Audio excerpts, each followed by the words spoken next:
Chirpy, darling Chirpy, where are you? What happened, Jessie? All okay? No, Chirpy, I'm stuck again.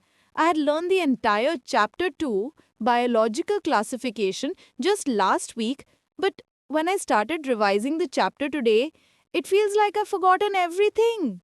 Okay, first sit comfortably, close your eyes, and take a few deep breaths. Great, let's start now. First, tell me what topics we'll be covering in this chapter? We mainly need to cover two topics.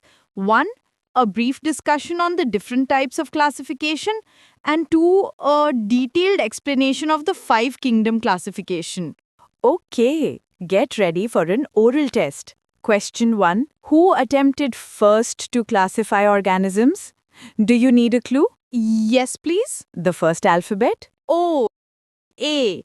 Aristotle. He classified all the organisms into two groups based on few morphological features. Group 1, plants, that is herbs, shrubs and trees, and group 2, animals, with RBC and without RBC.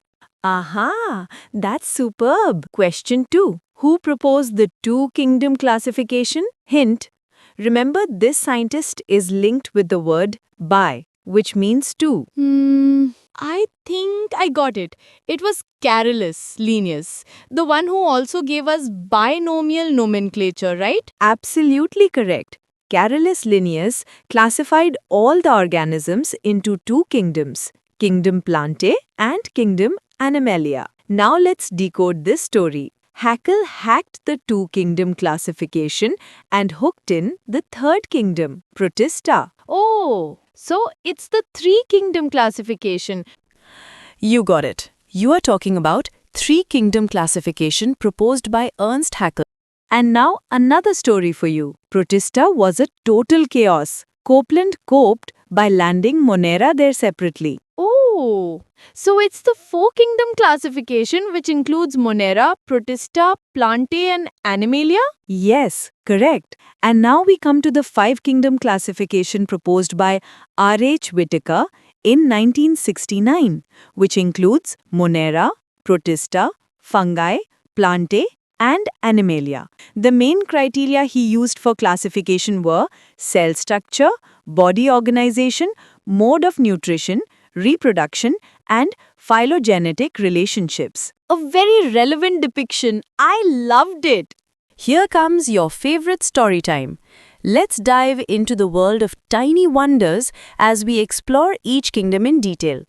Today's story is called The Two Kings of Kingdom Monera. Ugh, Kingdom Monera. All bacteria look the same. How do people even remember which one is which? That's because you've only seen them as dots under a microscope, Jessie. Let's go where they actually live, the kingdom Monera itself. Bacteria are the sole members of the kingdom Monera. They are the most abundant microorganisms. Bacteria occur almost everywhere.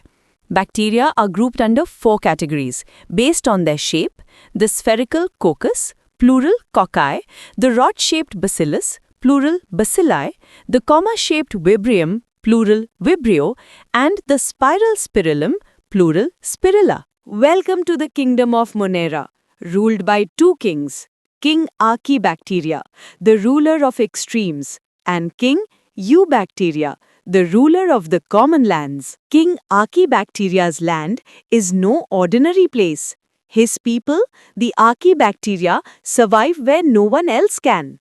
Like, in salty areas live the halophiles. In boiling hot springs rule the thermoacidophiles. And in swampy, marshy lands dwell the methanogens. They even live inside the bellies of cows and buffaloes, creating methane, the same gas we use in biogas. So they're like little gas makers living in cow tummies. Exactly. And their secret weapon? A special cell wall, different from all others, that keeps them safe in any extreme. And here lives King Eubacteria, also called the true bacteria. His kingdom is full of life and color. They are characterized by the presence of a rigid cell wall and, if motile, a flagellum. Wow, that's huge. Who are all these people? Let's meet a few. The cyanobacteria, or blue-green algae, who make their own food using sunlight, just like plants.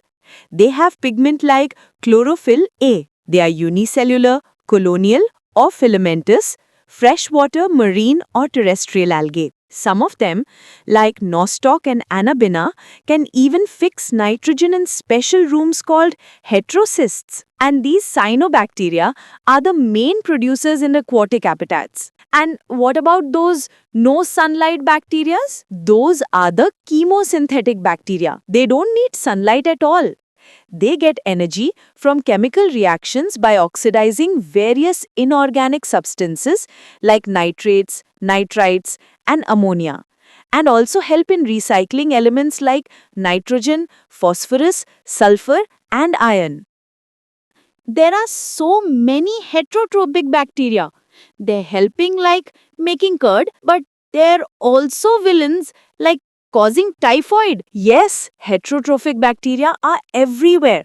But remember, most of them are helpers, helping in decomposition and recycling nutrients. So in this kingdom, we have heroes and villains, right? Every kingdom needs both. They balance nature in their own ways.